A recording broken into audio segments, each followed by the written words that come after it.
देश दुनिया से जुड़ी खबरों को देखने के लिए कृपया कैप्शन न्यूज को सब्सक्राइब करना ना भूलें। आधार कार्ड आज हर हिंदुस्तानी के जीवन में एक ऐसी पहचान जो हर जगह जरूरी बन चुकी है। सरकारी सब्सिडी लेनी हो, बैंक खाता खुलवाना हो या फिर मोबाइल सिम खरीदनी हो, हर जगह आधार का नंबर मांगा जाता है। लेकिन इसी पहचान को अपडेट कराना आज भी लाखों लोगों के लिए बड़ी चुनौती है। कहीं सेंटर पर लंबी कतारें, कहीं सही डॉक्यूमेंट्स का झंझट, और अगर आप गांव में रहते हैं या आपके पास ज्यादा कागज नहीं है तो काम और भी ज्यादा मुश्किल हो जाता है।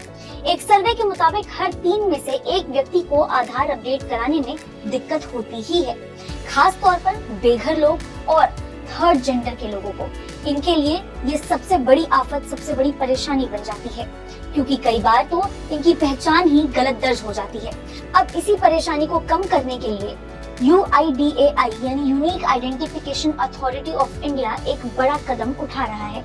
नवंबर से एक नया QR कोड आधारित मोबाइल ऐप लॉन्च होने वाला है, जिससे आप अपने आधार की डिटेल्स घर बैठे बैठे अपडेट कर सकेंगे। नाम, पता या मोबाइल नंबर सब कुछ आप अपने फोन से बदल सकेंगे। बस बायोमेट्रिक डिटेल्स जैसे उंगलियों के निशान या फिर आंख की पुतली स्कैन कराने के लिए आपको अभी भी सेंटर ही जाना पड़ेगा।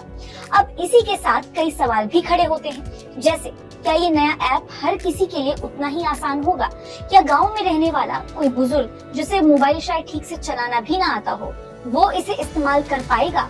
क्या आधार डेटा की सुरक्षा पक्की रह पाएगी?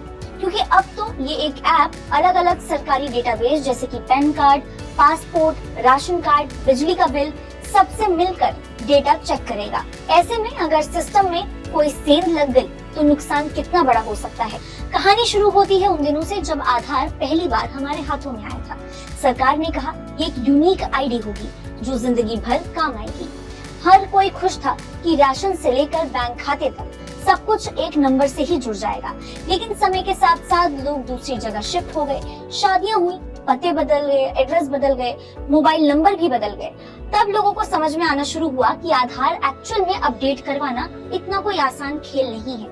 कई बार लोगों को सिर्फ इस वजह से सरकारी स्कीमों का पैसा नहीं मिल पाया क्योंकि उनका नंबर सही से लिंक ही नहीं था, या पता, उसमें जो एड्रेस लिखा हुआ था, जो पता लिखा हुआ था, वो भी गलत था। कई लोग चक्कर लगाते रहे, लेकिन सेंटर पर लंबी लाइनें और कागजों की कमी ने काम बनने ही नहीं दिया। सबसे ज्यादा मुश्किल उन लोगों को हुई जिनके पास पहले से कोई पहचान का दस्तावेज था ही नहीं, जैसे बेघर लोग या फिर ट्रांसजेंडर समुदाय से जुड़े हुए लोग। अब UIDAI का नया ऐप इस झंझट को खत्म करने की कोशिश कर रहा है। ये ऐप सरकारी डेटाबेस से आपके नए एड्रेस या नाम की जानकारी चेक करेगा, जैसे अगर किसी का नया पता बिजली बिल में है तो वो भी काम आएगा। इससे नकली कागज दिखाने वालों पर भी लगाम लगेगी और सही लोगों को फायदा भी मिलेगा।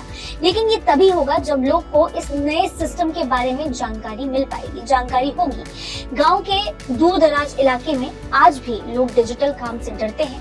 कई जगह इंटरनेट कनेक्शन कमजोर है, स्मार्टफोन सबके पास होता नहीं है। ऐसे में सरकार को ऑफलाइन सेंटर चालू रखने ही होंगे और लोगों को समझाना भी होगा कि ये नया ऐप कैसे काम करता है, इससे आपको क्या क्या सुविधाएं मिलने वाली हैं। साथ ही डेटा की सुरक्षा भी एक बड़ा मुद्दा हो सकता है। अब सरकार आधार एक्ट को digital personal data protection act 2023 के साथ जोड़ने जा रही है। इसका मतलब ये भी है कि आपकी जानकारी का इस्तेमाल बिना आपकी मंजूरी, बिना आपकी परमिशन से कोई भी नहीं कर पाएगा। आप चाहे तो अपने डेटा को मिटवाने का हक भी रखेंगे। कुल मिलाकर आधार अपडेट करने की ये जो नई डिजिटल कोशिश है वो लोगों को घर बैठे बैठे सहूलियत दे सकती है, लेकिन जब तक लोगों को इसके इस्तेमाल करने का सही तरीका पता नहीं होगा, सही जानकारी नहीं होगी, तब तक इसका पूरा फायदा लोगों को नहीं मिल पाएगा, उन तक ये सुविधा नहीं पहुंच पाएगी। पहचान एक भरोसा होता है, अगर किसी की पहचान गलत दर्ज हो जाए तो उसका हक भी छिन सकता है। इसलिए ये नया QR कोड ऐप सिर्फ एक टेक्नोलॉजी नहीं है, ये एक भरोसे को मजबूत करने की कोशिश भी है। देखना ये होगा कि ये कोशिश हर घर तक कितनी ईमानदारी और साझेदारी और समझदारी से पहुंचती है। देश दुनिया से जुड़ी खबरों को देखने के लिए कृपया कैप्शन न्यूज को सब्सक्राइब करना ना भूलें।